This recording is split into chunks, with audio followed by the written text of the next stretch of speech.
How's it going, everybody? My name is Keenan and welcome to my YouTube channel. By a show of hands, who joined a sketchy job or internship based on loose claims that you'll be able to make buku bucks in just a few months? Yup, I was that guy. The reason why I wanted to make this video is because I've been seeing on social media where people are selling products and saying that they're living their best life, being their own boss, and how you should join too to not only create the life that you want, but deserve. And usually when you do a little more research on what they're actually doing, you find out that they're part of some sort of multi-level marketing company or MLM. And during these times especially, I can see how it can be enticing to join an MLM if you're unemployed or if you just want to make some money on the side. So I figured I'd share my story about joining one of these similar companies and what I learned from it, would I ever do it again, and how I actually made a profit doing one of these things. So I know this is a little bit of a longer video and I want you guys to stay to the end with me. So we're gonna change the scenery a little bit. So cue the drone shots. 1, 2, 3, go.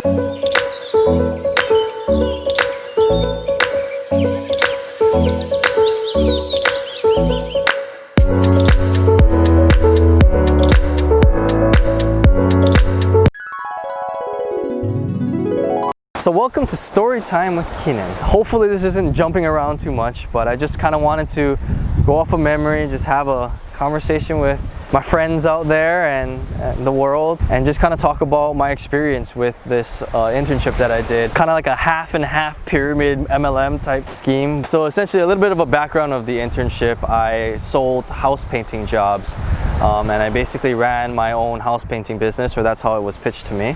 And it kind of was. I'm not gonna stand here and say that it wasn't at all beneficial to me.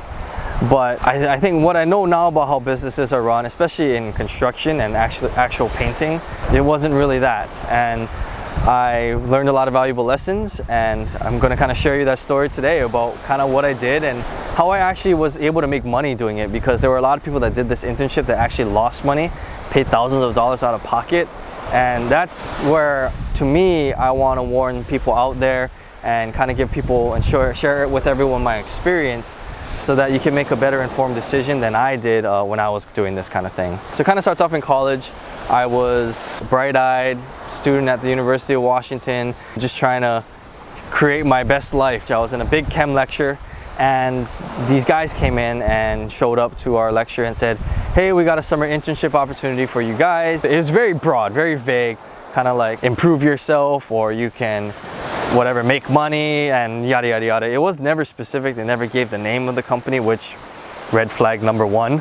But they didn't give any details though of like what the internship was about, even what it was named. Gave out a bunch of pamphlets for everyone to sign, write down their contact information, and that was that. So I signed my name up because you all want to have an internship. That's what everybody tells you. Get an internship when you're in college, get the experience. So I figured, don't say no to the opportunity, and I went for it. Kind of forgot about it, and I didn't hear about anything for like another month or two. And at that time, I remember I was in my friend's dorm room, and I got a call from an unknown number. And there was a guy that said, hey, we reviewed your application, and we want you to be a part of our team, or we think you'd be a good fit. You want to set up an interview. And knowing what I know now, I guess back then my first gut reaction was like, wow, I'm special, right? Like people want to, they saw my skills, right? And that's a bunch of crap, right? Like, what skills did I have as a freshman in college, and what value did I really bring, right? But that's the kind of tactics that they use to make you think that you're important, that they reviewed you, they specifically picked you out, but really they're just cold calling everybody that signed that thing and the thing. But it really didn't register for me at the time, just based upon how that conversation went. So I set up the interview, and I'll be honest, the interview process was good. It was a fair process. They asked some really good questions, tough questions about a lot of personality things. It wasn't a lot of technical questions. I don't even know if they really disclosed exactly what your day-to-day stuff would be. I think they were just trying to gauge and see who would drop out and who wasn't really interested, and they just signed the paper at the beginning. They kind of mentioned that you would be running your own business, and I was very interested in that. I had like a little bit of an entrepreneurial, I guess, desire to do something, but I figured, maybe this would be a good way to do it. They kind of showed you some numbers and things about what some of the interns make, how you had this opportunity to run your own business, make a ton of money. They're talking about it's so easy. The average person will make $10,000 in the summer or $20,000 in the summer, and it's not that hard. All you got to do is stick with it. And you know, for myself, I figured I have the personality to persevere. I have the personality to keep going, and nothing could stop me. And essentially from there, they kind of convinced me that this is something I could do. This is something that deep down I probably wanted to do, and I signed on for the internship. They even convinced me to ship my car up. They were like, oh, how much is it going to cost to ship your car? I was like, probably a couple grand from Hawaii, because I wasn't going to buy something up there in Washington. And they were like, well, you know, if you have your average $20,000 summer, I mean, that $2,000 is nothing. And I was like, yeah, you know, you're right. You're right. And I wouldn't say I fell for it, but that's what I did. And so then it started a series of trainings, a series of seminars and things like that about you can go to Cancun if you reach a certain number of sales, and how you had to do this. But it was more personality stuff to try to get your mindset right. They never really, and it was a painting company, a house painting company. And knowing what I know now about what it takes to actually paint a house or to paint anything, they tried to sell it to me as if it's only painting, right? It's only painting, you don't have to worry about it. And yes, painting in itself is kind of a simple concept to grasp, but if they really truly were a painting company, they would put a lot more emphasis on the execution of that. But they were more focused on the business side, about how you can convince people to give you money even though you don't really know much about painting, or how to combat the questions, I guess, of people that don't believe you as a college student trying to sell a job. Oh, and if you Google the company, when you actually find out what it is, and they have things on their website that say, is this a pyramid scheme or is this an MLM? Usually means they are. Reputable companies and reputable things don't have that because they're not it, right? They don't get the questions because they don't operate that way. So keep that in mind. So basically how the internship worked is that you had to market your business, and what that required was I needed to knock on doors in all the neighborhoods and ask if they needed their house painted. And that's where you kind of can see how this may be a triangular sort of business model, right? Because they're sending out all the interns to do the marketing for them, and the interns are getting the jobs, which then end up getting the profit for people above. So they had district managers, was what they called it, and they managed a handful of interns. So the interns would find the jobs, the marketing get the jobs out door to door, and then the district manager would get a cut of each intern's sale, which then got a cut, you know, up and up and up to the top of, one might say, a pyramidal shaped thing. So that was what I had to do. I had to knock on door to door. So I would go to class, do all my stuff, and I would spend every afternoon knocking on doors for about 3 to 4 hours a day.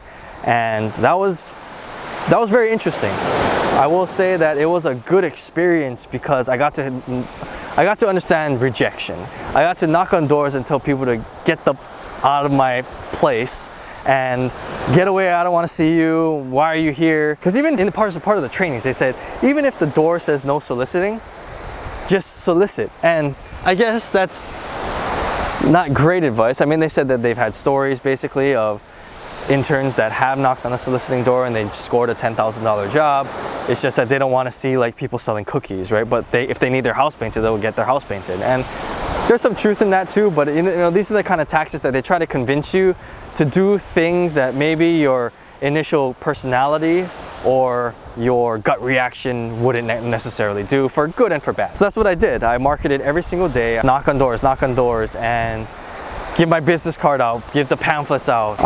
Luckily I had some really good friends that kind of helped me, you know, go into certain areas. I got enough leads to kind of start doing estimates for the home. Going back, I mean, they didn't really teach me how to estimate.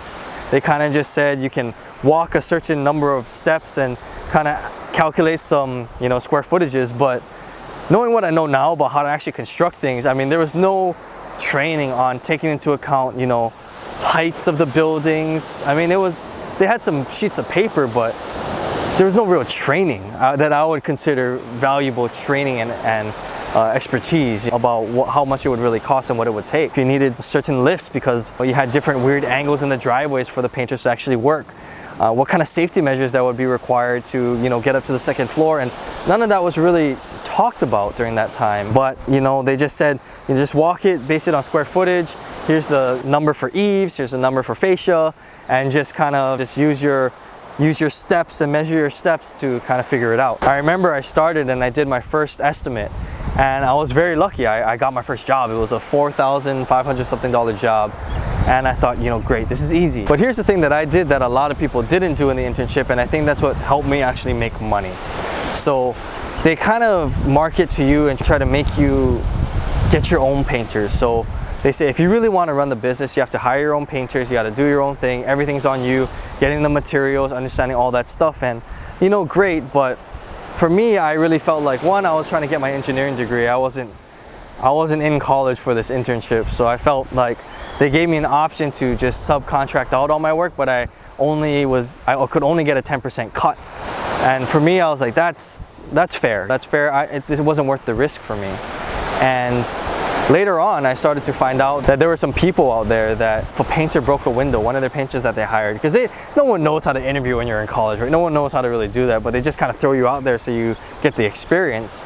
But yeah, like the painter broke the window, or you know, there's no safety things or whatever, right? And all the interns had to pay that out of pocket because the internship company is saying that, you know, this is your business, you need to handle that. And yes, that's true in the real world, but for an internship, it seems a little much. So I made that decision, and to me, that's a big reason of why I even made money in the summer. So, but anyway, we're gonna fast forward now to my first estimate.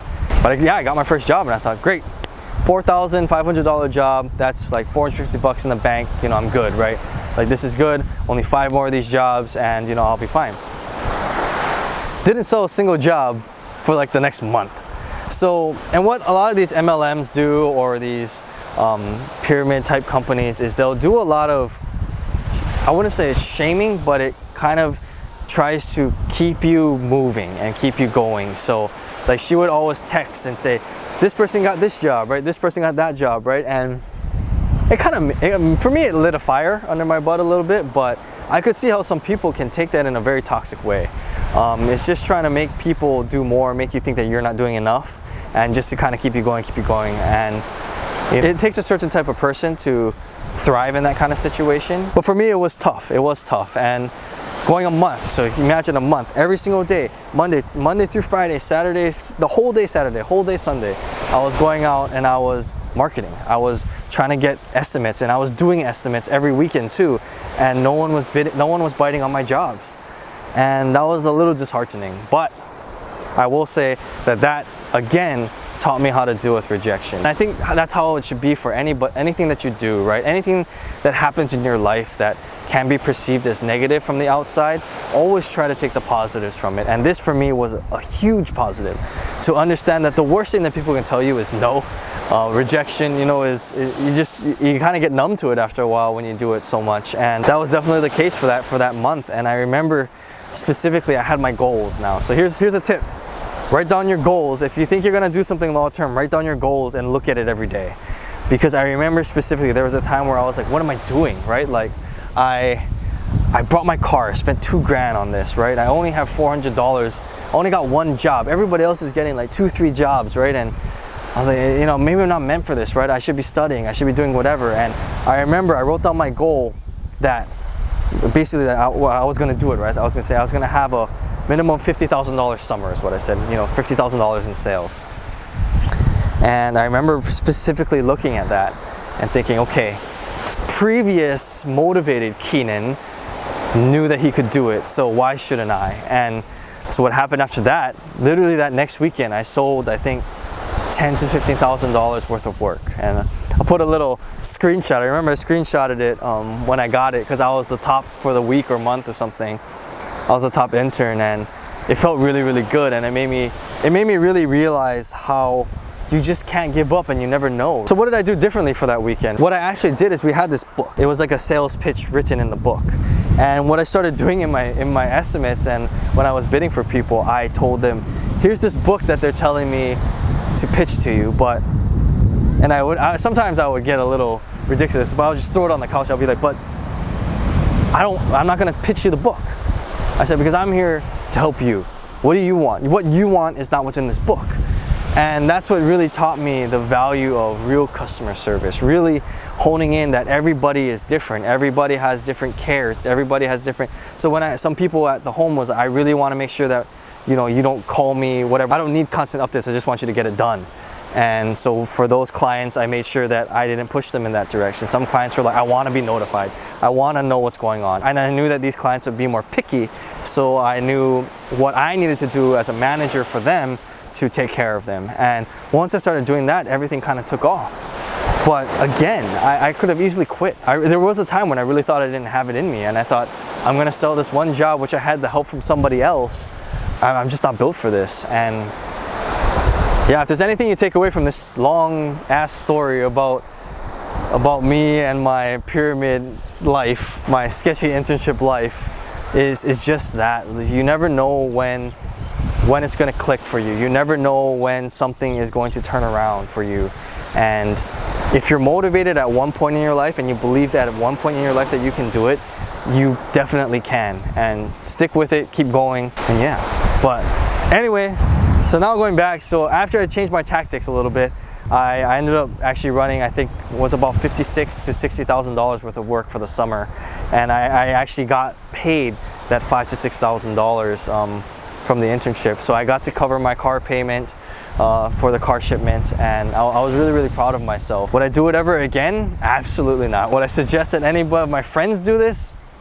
No, not at all. I think you can learn these lessons definitely other places in your life, or actually doing a real business. Was it worth it for me? I think so. I think it gave me some good lessons that I would have never learned if I didn't try that. And the biggest one was, yes, dealing with rejection and realizing that if you take the time and you don't think short term, and constantly reminding myself of my goals was so huge, and just keeping going when things didn't seem like it was going to work out. But anyway, that's kind of my story. If you have further questions, and sorry, I didn't have a script for this. I figured I just wanted to talk from the heart, from what I remembered, and just kind of have a conversation with you guys, and just, yeah, tell a story. Hopefully it was entertaining. Well, thank you for staying with me to the end. I know this was a bit of a longer video, and I really appreciate that you've made it this far. So if you made it this far, please like the video, subscribe, and hit the notification bell. I really appreciate you taking the time to watch these videos, and thank you so much for your support. And yeah, if you made it to the end of this video, I mean, that means a lot to me. But anyway, thank you for watching, and I'll see you on the next video.